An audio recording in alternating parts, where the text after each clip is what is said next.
When my ex-mother-in-law restrained my hand, my enraged ex-husband grabbed my neck with both hands and began to strangle me. In the midst of my hazy consciousness, I realized that it was the right decision to come alone. This is the kind of ex-family that would do such a thing. If Monica had come with me, she wouldn't have been safe either. Really, it was the right decision to come alone.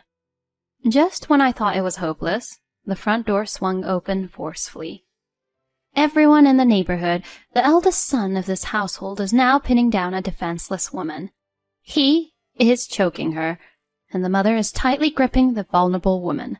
She's helping her stupid son with his domestic violence. I'm Kate. It has been 1 year since I married my husband, Stuart. The reason we met was because we both registered with the same marriage consultation agency, and the staff introduced us to each other. To tell the truth, I was quite desperate to get married. I had a considerable fear of the approaching wall of 40. My college friend got married at a young age at 27, and a few years later, my last remaining single friend also got married at 31. I am an only child, so I don't have any siblings, and my extended family connections are also weak. Even my parents, if everything goes according to plan, will depart before me. I was so scared of loneliness, incredibly scared, until I met my husband. I participated in many free events for singles. However, it seems that I have a poor eye for men, as my closest friend Monica, who got married first among our group at the age of 27, constantly rejected the men I chose. As soon as we met, meeting once a week, we promptly started our matchmaking party debriefings. So, what kind of person is this time? He said he works as a clinical psychologist. I don't really care about his occupation. What did you talk about? Well, he was a very serious person. How so? Can you give me an example? He works at a hospital and the patients rely on him more than the doctors. Isn't that amazing? Anything else? He said he genuinely cares about the patients. He's willing to help as many patients as possible, even if it means volunteering and putting salary second. Rejected! Huh? Why? He's full of self-importance, like he's some kind of hero, but he's not. His need for validation is just too strong.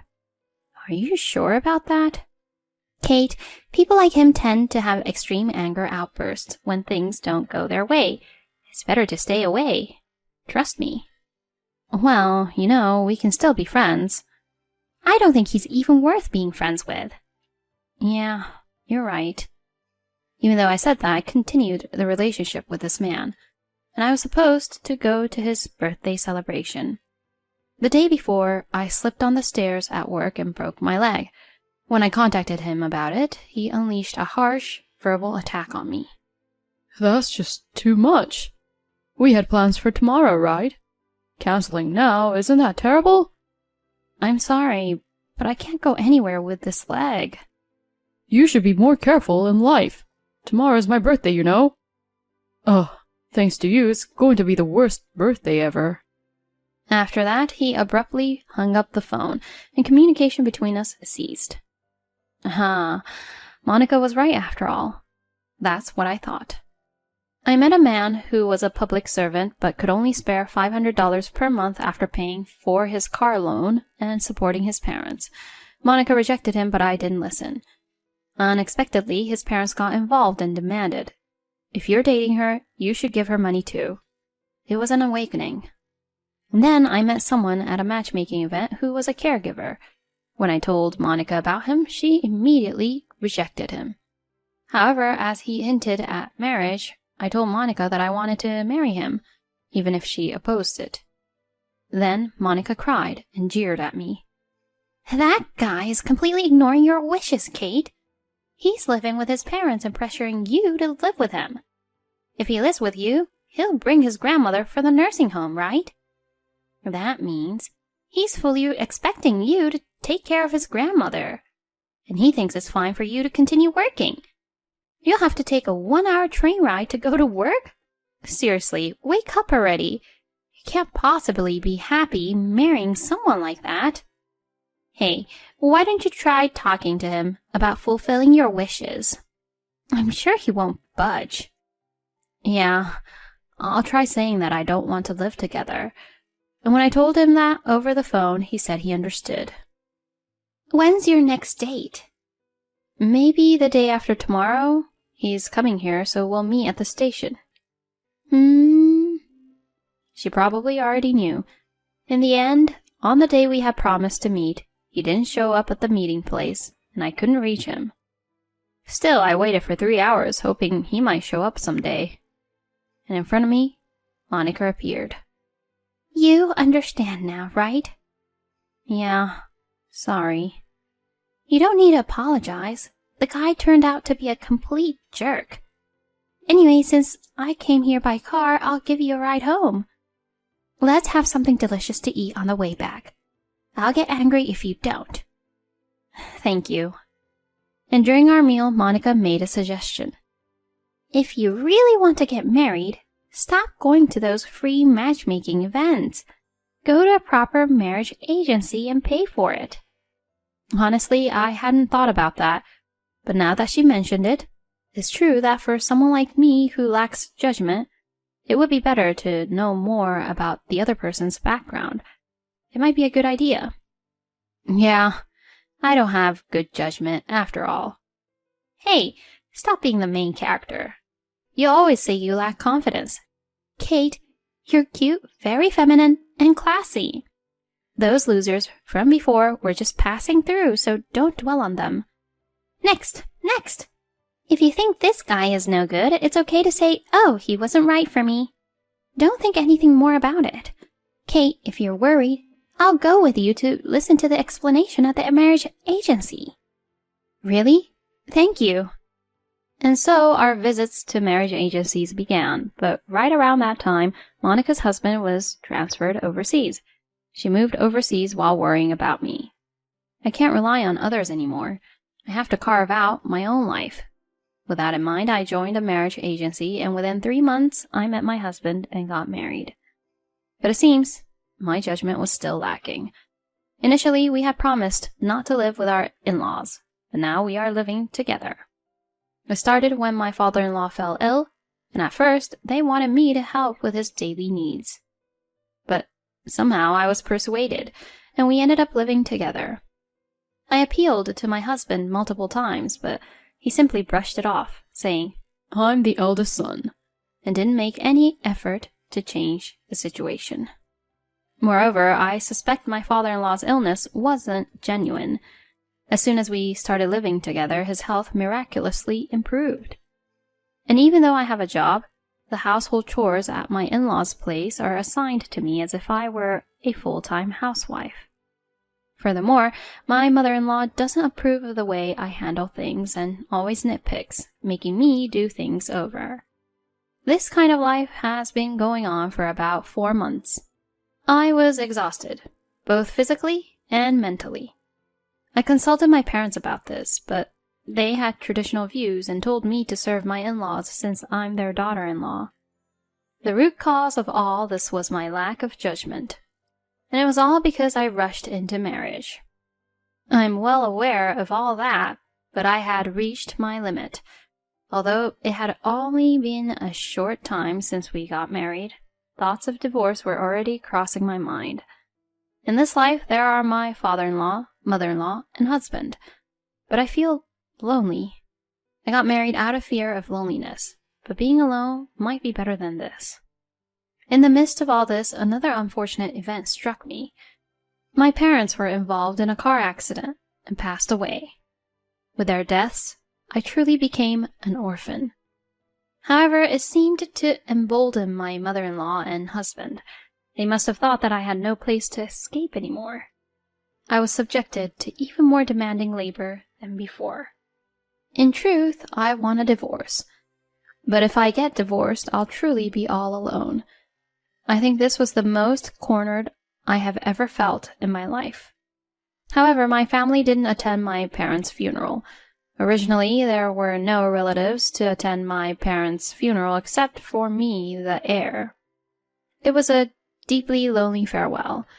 But there was one person who attended the funeral, just one person. It was Monica, who immediately boarded a plane after hearing the news.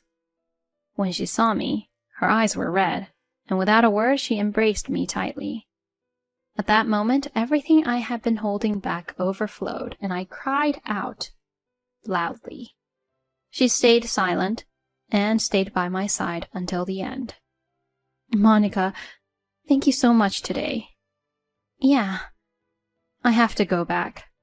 What? I'm not letting you go. I already booked a hotel, so come with me. I followed her to the hotel as she told me to. Just so you know, Kate, you're not alone. If anything happens, I'll definitely help you. Speak your mind freely. Those words gave me courage. I want a divorce. I understand. Well, let's plan it out. If you're going to have a discussion, I'll be there too. Thank you, but I probably don't need to have a discussion. Why not? The divorce papers, I brought them with me. But you still need to get them signed by the other party, right? I already have his signature on his documents. Huh? So far, every time something happened to me, they threatened me with a divorce. I was afraid of being alone, so I couldn't take any concrete action, but they used that as an opportunity to repeatedly show me the pre-filled divorce papers. When I reached my limit and decided to confront them for not attending my parents' funeral, I brought out those divorce papers. You did it! All right. Let's submit it right away. Do you have everything prepared? Of course. All right, let's go together. Monica's offer was truly appreciated, but this was something I needed to handle on my own. When I told her that, she said, I understand. I'll wait here, and stayed behind. I submitted the divorce papers at the city office and headed straight to the place where those three were. When I arrived, they were gathered in the living room. Without saying a word to them, I went upstairs, grabbed my bag, and descended the stairs once again. I tried to leave, but my ex-husband stopped me. Hey, you came back and didn't even say hello. Well, you never greet me either, do you? Forget about that. Transfer all the money to my account, right now. What are you talking about? It's obviously your parents' inheritance. It's $1 million, right? You're well informed. You talked to your parents about it before, didn't you? You have interesting hobbies. Eavesdropping, I mean. Just transfer the full amount to my account right now. Why? I mean, it's obvious that the money for your wedding comes from our family, right? Don't you understand that? You don't have any family other than us now that your parents are gone. From now on, you need to be obedient. That way your livelihood will be guaranteed. While we're at it, you should quit your job too. I won't tolerate any backtalk from you as a daughter-in-law. I was out of my mind. I couldn't make rational judgments. I wanted to get married because I was scared of being alone, but rushing into it was never a good idea, right? What's with you? Going on about yourself. Well, maybe you're right. I realized it. Even if I live with the four of you, I still feel lonely. So I choose the loneliness of being alone. Or rather, I have chosen it. Huh? You all have repeatedly presented me with divorce papers as a way to threaten me. Therefore, I am not your wife. I am single. Huh? You! What have you done? Didn't you both always say it? If you don't like the way I am, we can get a divorce. So I brought the divorce papers. I don't like anything you do. Of course, the right to inherit the estate belongs to me alone. Since I am no longer your daughter-in-law, I have no obligation whatsoever to give it to you. Well, I've taken care of you enough. Goodbye. I dashed towards the entrance with all my might. However, just as I was about to escape, my ex-husband tackled me and I fell down. My ex-husband grabbed me by the chest, pinning me down. You damn piece of shit! Don't get cocky. Cancel the divorce right now. No, I won't. I absolutely won't. I'm scared. I don't know what he'll do to me anymore. My ex-husband's grip on my chest was incredibly strong. I desperately tried to shake him off, but his mother held down my hand. This child won't understand until she experiences pain. For someone so incompetent, they need the whip of love, don't they? While his mother held my hand, my enraged ex-husband grabbed my throat with both hands and began to strangle me. As my consciousness began to fade, I thought that it was the right decision to come alone. This was the kind of family that would do such things. If Monica had come with me, she would have been safe too, right? Seriously, it was the right decision to come alone. Just when I thought it was over, the front door swung open forcefully. Everyone in the neighborhood, the eldest son of this household is now pinning down a defenseless woman. He is choking her, and the mother is complicit in her foolish son's domestic violence, starting with mistreating the vulnerable women. I was startled the moment Monica's loud voice resounded. My ex-husband released his grip on my neck. Coughing, I looked at Monica and noticed that she had a megaphone, seemingly acquired from somewhere, and she held it to her mouth, raising her voice loudly. And in her other hand, she held a smartphone. Monica's voice reached the neighboring houses, and one by one the residents peeked out from their homes. My ex-husband remained stunned, still pinning me. Then Monica swiftly approached my ex-husband and ex-mother-in-law wearing shoes indoors. With lightning speed, she kicked my ex-husband's face forcefully, sending him flying. How long are you going to keep up with this act? You damn domestic violence scumbag! Hey, you old hag, you're just as guilty too! Monica delivered a powerful blow to my ex-mother-in-law. Hey, you statue over there. What the hell are you doing? Your stupid wife and your stupid son are doing a hell of a job. I'll put an end to it, you pathetic old fool. I'll make sure you pay proper compensation. We'll take you down. This is violence. Oh, really? Fine, let's battle it out in court then.